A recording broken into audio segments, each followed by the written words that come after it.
What a wild week it's been around the NBA, and especially for fans of the Golden State Warriors. While the team itself has managed to stay out of the headlines for now, the same can't be said for the rest of the league, and that silence from the Warriors might just be the best news of all. Between controversial statements from the league's commissioner, a deepening scandal involving the Clippers, and Jonathan Kaminga's contract situation, there's no shortage of chaos brewing. But let's start with the bombshell that really set fans off. Adam Silver's recent comments that felt like a slap in the face to a massive portion of the NBA fan base.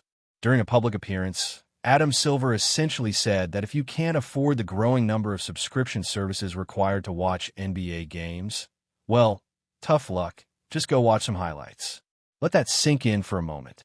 The commissioner of the National Basketball Association, a league built on the passion of everyday fans, is now telling those fans that if they're not wealthy enough to subscribe to 5 different streaming platforms, they should settle for bite-sized clips on TikTok or YouTube.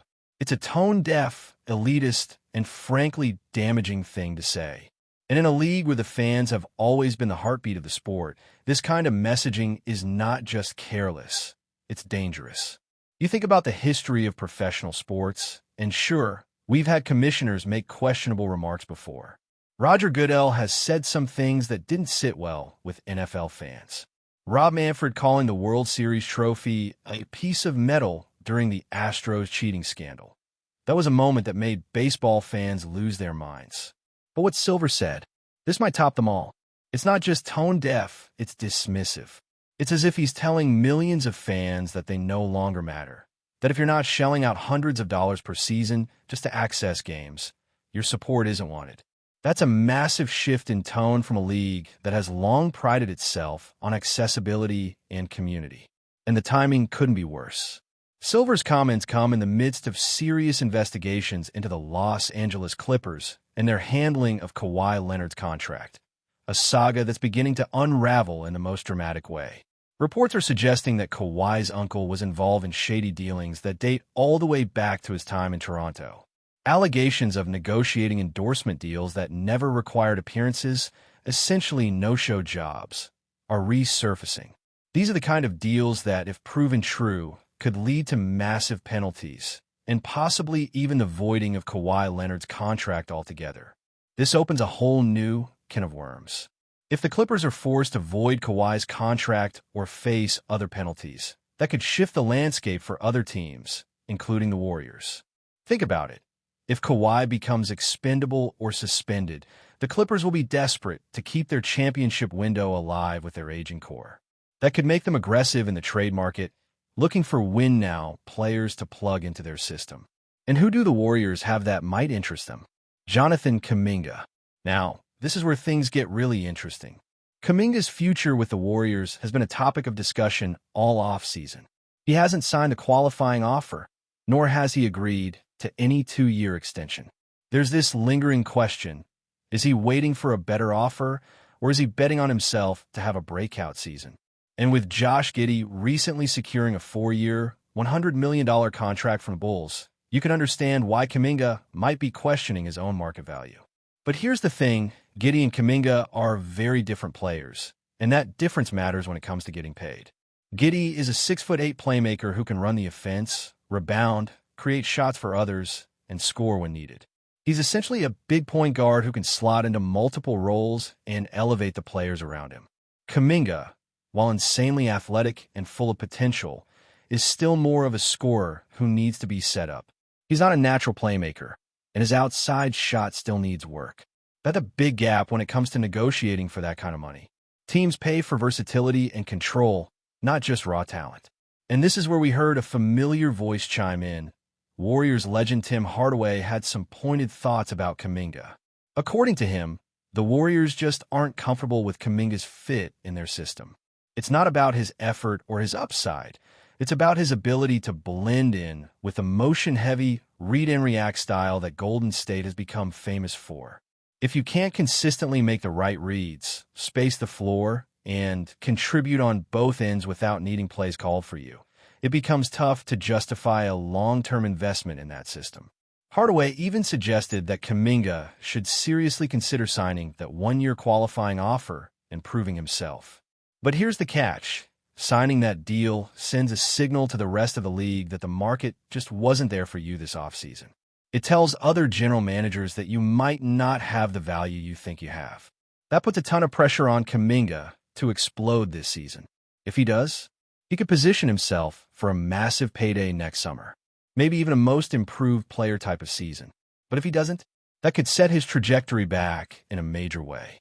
So when you put all together, Adam Silver alienating fans with elitist comments, the Clippers potentially getting hit with a major scandal, and Kaminga sitting in limbo, it's kind of amazing that the Warriors are just quiet. And in this case, that silence is golden. No news for the Warriors is good news. They're staying out of the controversy. They're not getting dragged into investigations. They're just watching the chaos unfold around them. And that gives them leverage. That gives them time. That gives them options. And if Kawhi's contract does get voided, the Clippers are going to scramble. They might throw out offers they wouldn't have considered otherwise. Players like John Collins or others who could fill that starting 3 spot could be in play. Golden State could move Kaminga in a deal that brings back a contributor who fits better in their system right now. Again, this isn't about getting equal value for Kaminga's potential. It's about maximizing the roster for a team that still believes it can win now with Steph, Clay, and Draymond. But that potential trade is only one piece of the puzzle. What Silver said is what's really going to echo through this season. His words make it clear where the NBA's priorities lie. And it's not with the fans who fill the seats by the jerseys and watch the games religiously. It's with the bottom line. It's with revenue.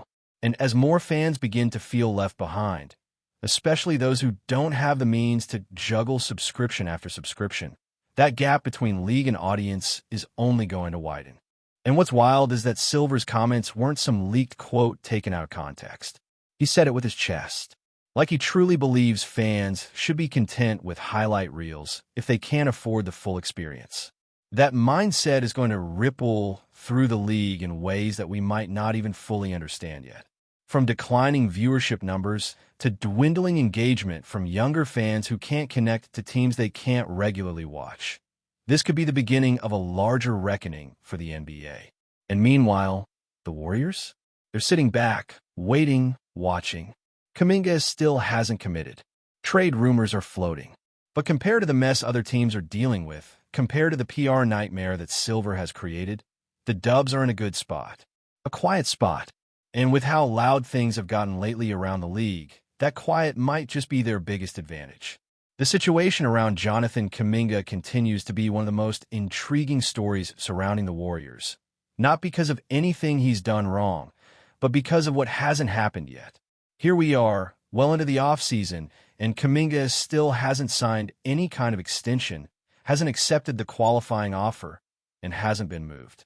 That's a lot of silence for a player who's supposed to be a key piece of the Warriors' future, or at least that's what we've been led to believe. The problem is the longer this drags on, the more it starts to feel like there's a deeper hesitation behind the scenes. Whether that hesitation is coming from Kaminga's camp or the Warriors' front office, one thing is clear. The two sides aren't aligned right now. Kaminga sees what's happening around the league. He's watching other young players with similar production levels lock in long-term deals. He saw Josh Giddey secure $100 million over 4 years. And naturally, he's wondering why he hasn't gotten that kind of commitment from Golden State. From his perspective, the numbers might look similar enough to warrant that kind of deal. But the difference lies in how each player fits into a modern NBA offense. And more importantly, how they elevate the players around them. Kaminga is an athletic freak, no doubt. When he attacks the rim, there aren't many defenders in the league who can stay in front of him. He can rebound, run the floor, and on the right night, look like a future all-star. But his inability to consistently create for others, his questionable outside shooting, and his sometimes limited off-ball movement make it hard for him to fully thrive in the Warriors' offensive system. Golden State's offense isn't built around isolation or straight-line drives. It's built around timing, spacing, and quick decision-making. The ball needs to move, players need to read and react, and everyone on the floor has to be a threat from beyond the arc. That's where Kaminga struggles to find his groove. He's at his best when the play breaks down and he can rely on instinct, But that's not how this team plays, at least not during meaningful playoff minutes. And the Warriors know this. That's why the front office is hesitant to throw a major contract at him just yet. They're waiting to see if he can make the leap, if he can become more than just a freak athlete with potential. They're looking for signs that he can adapt, evolve, and truly fit into a contending roster. Meanwhile, Kaminga has to weigh his options. Taking the one-year qualifying offer could allow him to bet on himself, play out the season, and hit unrestricted free agency next summer. That move could pay off big if he breaks out. But it's also a risk. Injuries, inconsistencies, or even just being buried in the rotation could crush his value. That kind of gamble only works if you're confident you're about to explode. And right now, it doesn't seem like either side is fully confident in what comes next. It's this strange middle ground, where both the player and the team are unsure about what their future together really looks like. Then you add in the mess happening with the Clippers, and suddenly Kaminga's name starts coming up in trade scenarios. If Kawhi Leonard's contract gets voided, and based on how deep this investigation is going, that's looking more and more realistic, the Clippers are going to be desperate. They'll have cap flexibility and an urgent need to replace a superstar wing. They might not be in a position to attract a marquee name in free agency, especially with the league watching their every move. But a trade for a young, talented, high-upside player like Kaminga, that's the kind of move they might be forced to make. And Golden State, depending on a return, might just listen. It's not that the Warriors are eager to give up on Kaminga. They've invested time and resources into his development. They've given him chances, and he's shown flashes of brilliance. But this team is trying to win now. The window with Steph Curry is still open, but it's not going to stay that way forever. Draymond Green isn't getting younger. Klay Thompson is already showing signs of decline. The Warriors can't afford to wait 3 more years for Kaminga to figure it out. They need players who are ready right now, who could defend, shoot, move the ball, and make smart decisions under pressure. If the right offer comes along, especially from a desperate Clippers team, Golden State would be foolish not to consider it. The ripple effect from the Clippers scandal could go far beyond just that franchise. If the league starts digging into shady endorsement deals and no-show job offers, it won't stop with just Kawhi Leonard's camp. They'll look into every team that ever had contact with him during his free agency. That includes the Raptors. That likely includes the Lakers. And yes, there's a chance that even the Warriors will be looked at under the microscope. Because in this league, perception matters. And if one team gets caught doing something unethical, the NBA wants to be sure others aren't doing it too. Joe Lacob has built a reputation as an aggressive owner, always looking for creative ways to gain a competitive edge. That's great when it results in championships. But when the league is on high alert, even innocent gestures can start to look suspicious. Before we continue, make sure to leave a like and subscribe to the channel so you won't miss any exclusive Dubs updates. Let's keep going. The NBA world is buzzing with speculation tonight as whispers of one of the league's most shocking moves have begun to circulate. Kevin Durant, one of the most prolific scorers of his generation, could be heading back to the Golden State Warriors. According to sources close to the situation, Durant is reportedly finalizing a massive 5-year deal that would reunite him with the team, where he captured 2 NBA championships and solidified his status as one of the game's elite.